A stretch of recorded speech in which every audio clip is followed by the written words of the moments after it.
There are 10 antique items sitting in ordinary homes right now that are secretly worth a fortune in 2026. And you might own one of them without knowing it. Not the things behind velvet ropes in auction houses, not the paintings on the walls of stately homes. I mean the object on your mantelpiece you have walked past every day for 30 years. The piece of china your mother wrapped in newspaper and handed to you when she moved. The small brass thing in the kitchen drawer that nobody can name. Things exactly like these have sold for hundreds, for thousands, and the item at number one, the thing most people use as a doorstop, a paperweight, or simply leave in a box marked miscellaneous. Sold at a London auction house for over £400,000. One piece, sitting in a house, unrecognized. By the end of this video, you will never look at your own shelves the same way again. Let me be honest with you before we go any further, because honest is the only way I know how to do this. Most old things are worth very little. A Victorian meat dish is a Victorian meat dish. A brass candlestick bought at a market in 1987 is worth what it was bought for, give or take. I will not pretend otherwise, but here is what 40 years standing at the rostrum and walking into houses taught me. In almost every home I ever valued, and there were thousands, there were one or two pieces that the family had completely misjudged, things dismissed as ordinary that were anything but. Things passed from hand to hand for generations with no one ever stopping to ask the right question. The clearance men knew. They always know, and they were never in a hurry to tell. My name is Malcolm Ashby. 40 years an auctioneer and valuer across the English counties. Thousands of sales from the rostrum, and more probate valuations and house clearances than any man should admit to. I'm retired now. No sale room, no shop, no commission. I do not want to buy a single thing you own. That is exactly why you can. Believe me when I say the most valuable antique in Britain today is not in a museum. It is in a home. Possibly yours. Knowledge is the only protection you have got. So whatever you do, don't sell it, don't skip it, don't let anyone talk you into a quick price. Not yet. Not until you have heard all 10. Number 10. Blue and white transferware. It is in almost every home in Britain, and half the homes in America. The blue and white plates, the soup tureens, the jugs with the willow pattern, or the country scene, passed down, stacked in cupboards. Used for Sunday lunch and never once thought about. Most of it is worth very little. The mass-produced transferware made by the ton from 1850 onwards sells for pounds, not hundreds. I will not pretend otherwise, but here is where it splits. Early Spode, genuine 18th century Worcester, and certain Staffordshire makers from before 1800 on entirely different matter. The printing is finer. The glaze has a particular quality, and the right piece in the right condition sells for 500, 1,000, several thousand pounds at the serious houses. The detail that separates a £5 plate from a £500 plate is almost always underneath it. Your test tonight: turn every blue and white piece over. Look for a painted or printed maker's mark, not a sticker. Look for a pattern name. Look for the word England. Because before 1891, pieces were not required to bear it, which means no, England often means earlier. And anything that says Spode, Worcester, Davenport, or Wedgwood in an early format goes in the good pile, without question. I once valued a kitchen dresser for a family in Shropshire. They wanted to talk about the dresser. I could not take my eyes off the plates on it. 3 early Spode pieces, pattern, name and all, that the family had been eating off for 40 years. One had a chip, the other two made £1,400 at the county rooms 3 weeks later. Number 9. Antique corkscrews. I know what you are thinking, but hear me out. because this is one of the most underestimated collecting fields of the last 20 years, and the garage, the kitchen drawer, and the back of the cutlery box is where every one of them lives. Most old corkscrews are worth a few pounds. The simple bar type, the wooden-handled T-shape, pleasant and functional, and made in their millions. I will not tell you otherwise. But the mechanical ones, the patent designs, the figural ones in the shape of people and animals, these are where serious money lives.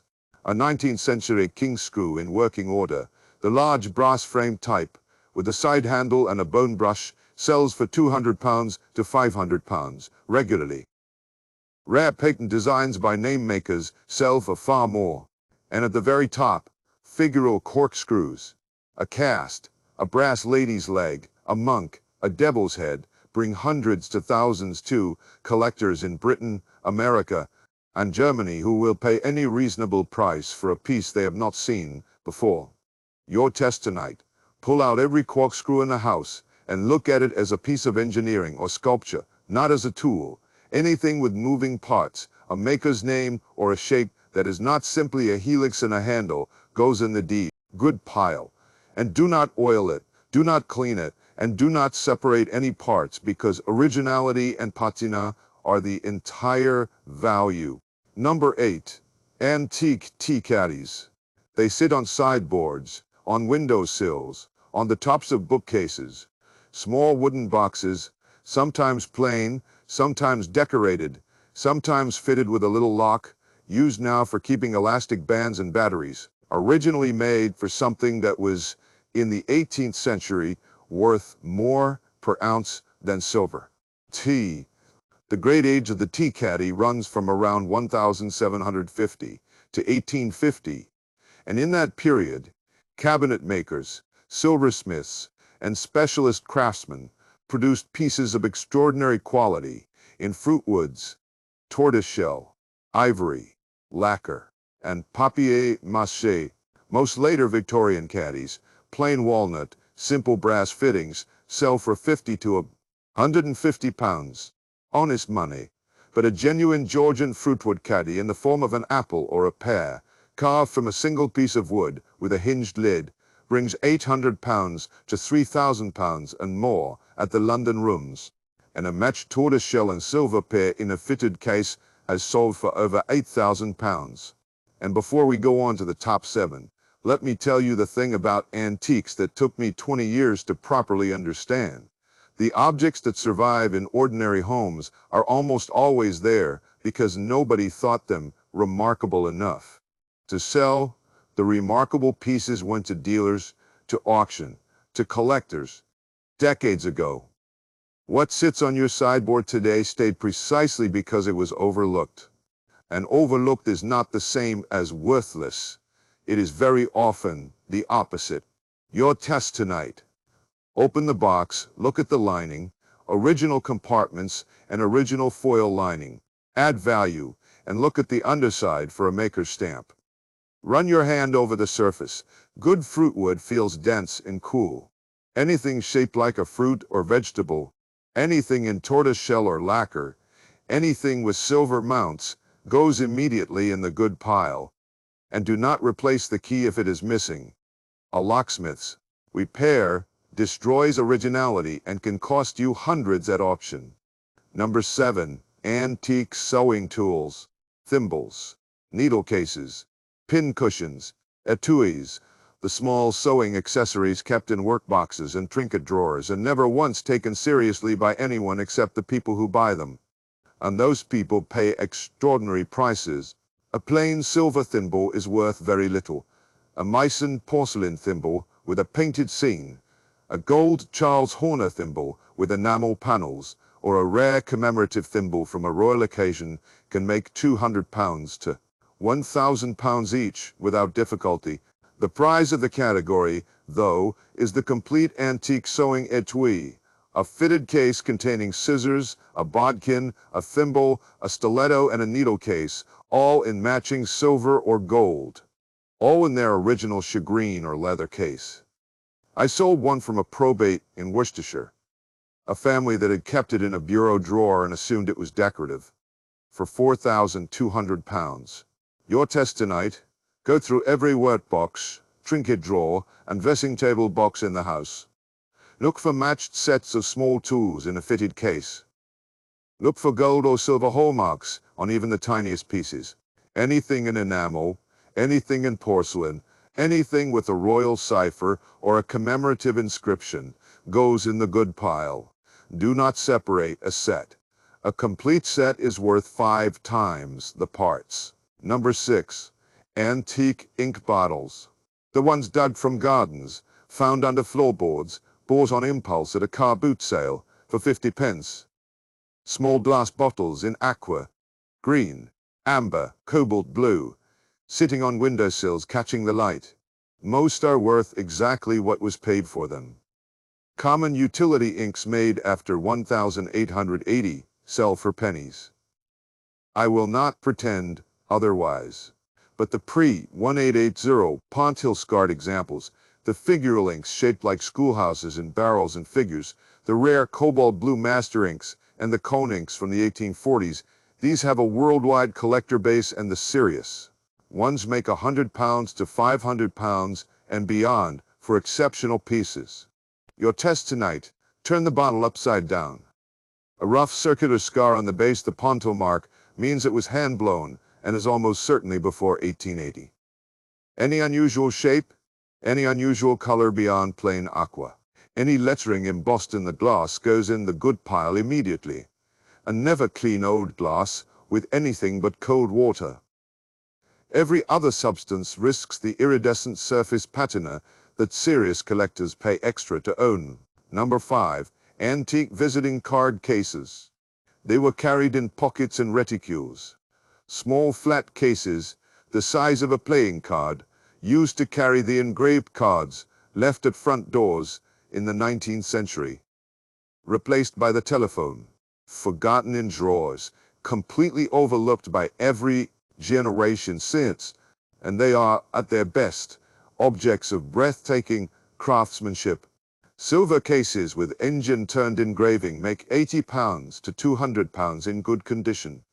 Papier-mâché cases with mother-of-pearl inlay, £100 to £300, but the aristocrats of the form, carved ivory cases from Canton, gold cases with enamel miniatures, tortoiseshell cases with piqué gold dot decoration, bring £500 to £3,000 at the specialist sales, and the very finest exceed that. Your test tonight: open every small flat box in the house. If it is the size of a playing card and has a hinged lid, it is almost certainly a visiting card case. Check the interior for a maker's name on a small cartouche. Anything in carved ivory, anything with pictorial enamel work, anything in tortoiseshell with gold inlay goes directly in the good pile. Do not polish. Do not line. Do not straighten a bent hinge. Number 4. Antique decoy ducks. Carved wooden ducks. Painted, weighted, made for actual hunting use, from roughly 1850 to 1940 in America and Britain. Sitting in hallways, on beams, on garden walls, assumed decorative, assumed worthless. They are not. Early American factory decoys by known makers, Mason, Stevens, Wildfowler, have sold for thousands. A rare Mason challenge. Grade mallard in original paint, sold at an American specialist auction for over $20,000. Folk art decoys by individual carvers with documented provenance have exceeded $100,000. In Britain, shorebird decoys and early carved curlews by known carvers bring hundreds to thousands at the rural auction houses, and the field is growing every year. Your test tonight: turn the bird upside down. Look for any carved, branded, or painted maker's name on the base. Look for original paint layers of repainting. Destroy value. Original untouched surface multiplies it. A decoy that is slightly battered but in original paint is worth 10 times a repainted example in perfect condition. And that is not my opinion. That is the market. Number 3. Antique medicine and apothecary bottles. Pontil scarred, embossed with names and addresses in greens and ambers, and the rarest and most valuable of all, deep cobalt blue and aqua. Found under garden paths, in outhouses, in the backs of old cupboards. The ordinary utility bottle with no embossing. Pennies. I will not suggest otherwise. But an embossed bottle with the name and town of a local chemist. A figural bottle shaped like a fish, or a figure, or a barrel. A sealed Turley bottle with original contents, or any bottle in a color beyond olive and aqua. These are active, sought, often by local collectors who will pay serious premiums for their own area. And at the top of the market, a sealed, labeled, wax-sealed medicine bottle from a famous 18th century apothecary sold at a specialist sale last year for £3,400, 12 inches tall. Exactly the kind of thing found in the back of an old farmhouse. Pantry. Your test tonight. Take every bottle to a window. The color you are looking for is cobalt blue, a deep electric blue that transmits light with extraordinary clarity. Then look for embossed lettering, any lettering, on the body or base. Any sealed bottle with original contents stays sealed. Any cobalt blue bottle, in any condition, goes in the good pile, before the light fades. Number 2, antique door porters and iron figures. They have been propping doors open since the 1820s. Cast iron figures of soldiers, dogs, Mr. Punch, lions, punch-nosed pugilists, Highlanders, heavy, black, slightly threatening, completely ignored. And the market for them, particularly for the figural British examples, is quietly serious. A common cast-iron doorstop in the shape of a standard retriever, £30 to £80. Common, and I will not pretend otherwise. But a rare figural doorstop, an early Mr. Punch, a Highlander with original paint, a boxing figure with full provenance from a documented foundry, sells for £400 to £2,000 at the specialist sales. And I once handled the probate of a house in Herefordshire where a family had been using an early painted soldier door porter as a boot scraper for 40 years. It made £1,800. The boots were worth nothing. Your test tonight. Pick up every heavy iron figure in the house and look at the base for any foundry mark, any name, any patent number. Look for traces of original paint, not recent paint, but old paint, in the crevices. That was never reached by the brush. The more detailed and unusual the figure, the more carefully it deserves to be looked at. Number 1. Antique scientific instruments, telescopes, microscopes, surveying levels, compasses in mahogany boxes, barometers with ivory dials, sextants, octants. They were made with extraordinary precision by craftsmen whose names are stamped in the brass and recorded in the histories of science. They sit in boxes in spare rooms. They sit on bookshelves as decoration. They sit in garage sales for £20 and leave in the back of a dealer's car for 20 times that. An ordinary Victorian brass telescope is pleasant and worth £80. I will not overstate it, but a signed instrument by a named maker, Dolland, Ramsden, Troughton, Heath and Company, starts in the hundreds and climbs into the thousands. A rare 18th century pocket sextant, in its original fitted mahogany box, with all its accessories, sold at a London instrument specialist last year for £18,500. And at the very top of this category, a grand orrery, a clockwork model of the solar system, made by one of perhaps a dozen craftsmen in the whole of 18th century Britain, sold at Sotheby's for £435,000. An object that sat for 30 years in a Somerset farmhouse, used, the family said, as an interesting piece of furniture. Your test tonight. Read every word engraved on every instrument. Write it down. The maker's name is the key to everything. A signature is the difference between a 100 pounds curiosity and a 10,000 pounds discovery. Do not polish the brass. Do not replace the leather. Do not discard the box, the case, the fittings, or the single piece of ivory scale that looks like it means nothing. It means everything. Every single item tonight came down to the same habit. Stop asking, is this old? And start asking, who made this? And why does that name matter? Because the antiques that will pay for a life sit in ordinary rooms in ordinary houses, and they are patient. They have waited this long. The only question is whether you look before the clearance van arrives or after. Whatever you do, don't sell it. Don't skip it. Don't sign the lot away for 200 pounds. Not until you know what you have. Tell me in the comments, which room in your house have you never properly gone through? And what do you think might be hiding there? I read every single one, and I have been proven wrong by living rooms too many times to doubt yours. Go and have a proper look. You never know. See you next time.